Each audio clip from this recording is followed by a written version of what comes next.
Welcome to my channel Ratna's healthy and tasty kitchen. আজকে আমি আবার চলে এলাম একটা নতুন রেসিপি নিয়ে। হ্যালো বন্ধুরা, কেমন আছো সবাই? আশা করি সবাই ভালো আছো। দেখো, আমি আজকে একটা নতুনত্ব রেসিপি দেখাচ্ছি। সেটা হচ্ছে চিংড়ি মাছ। চিংড়ি মাছ তো ভাপা, রেজালা সবাই সব রকম খেয়েছো। এটা ভাপা চিংড়ি মাছের এই রেসিপিটা দেখো তো তোমরা কেউ কোনোদিন ট্রাই করেছো কিনা। দেখো, এই দেখো আমি জিরে সর্ষে আর নুন হলুদ দিয়ে এটাকে পেস্ট করে রেখেছি। 2 চামচ এটা দিলাম, আর দিলাম নারকেলের দুধ। নারকেলের দুধটা আমি বার করে রেখেছি। কেউ যদি চাও নারকেল একটু দেবে, তাহলে আমি ওটাকে মিক্সি বা সিলে একটু ভালো করে বেটে নেবে। দেখো, আমি 4 চামচ নারকেলের দুধ দিলাম।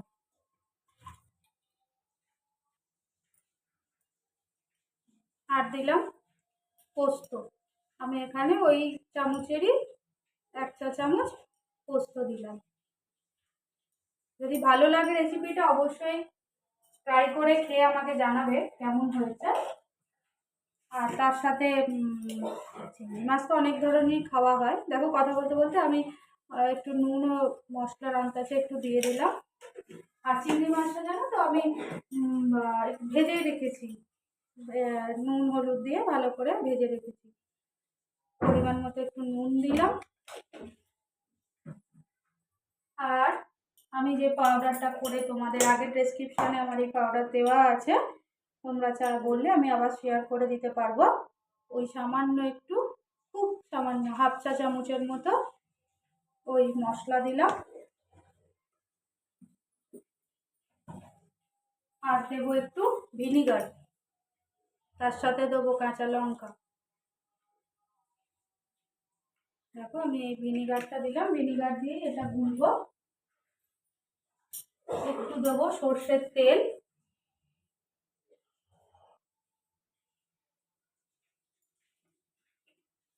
দেখতেই পেলে আমি ওই 1 চা চামচের মতোই সর্ষের তেল দিলাম। আর দিয়ে দিলাম দেখো 2টো কাঁচা লঙ্কা।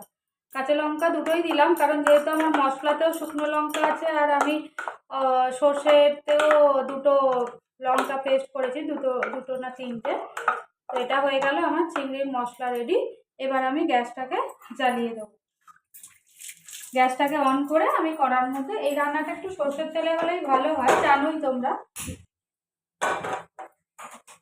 গ্যাসটাকে আমি অন করে দিয়েছি। আমি ফ্রাই প্যানে দেখো সর্ষের তেল দিলাম।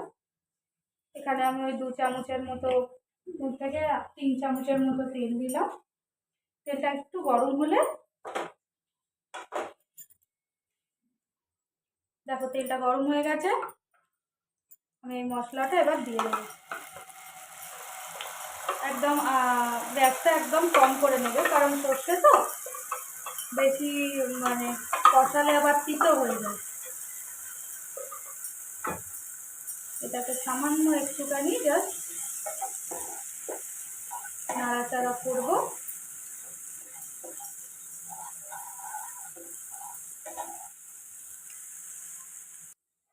দেখো, মশলাটায় তেল ছেড়ে দিয়েছে। এবারে আমি চিংড়ি মাছগুলো সাজিয়ে দেবো। খুবই সহজ প্রসেস, একটু আগেই তৈরি করে নিতে হবে মশলাটা, তাহলেই খেতে ভালো লাগবে। এখানে গলদা চিংড়ি পেয়েছিলাম, জানো তো, একদিন একটা মার্কেটে গিয়েছিলাম, সেই গলদা চিংড়ি আজকে এরকম রেসিপিটা তৈরি করছি। ভাপাই বলো কি তোমরা কি বলবে আমি জানি না, এই জিনিসটা তৈরি করছি। দেখো, মাখা মাখা হয়ে গেছে। এবারে আমি একটু সামান্য জল দিলাম।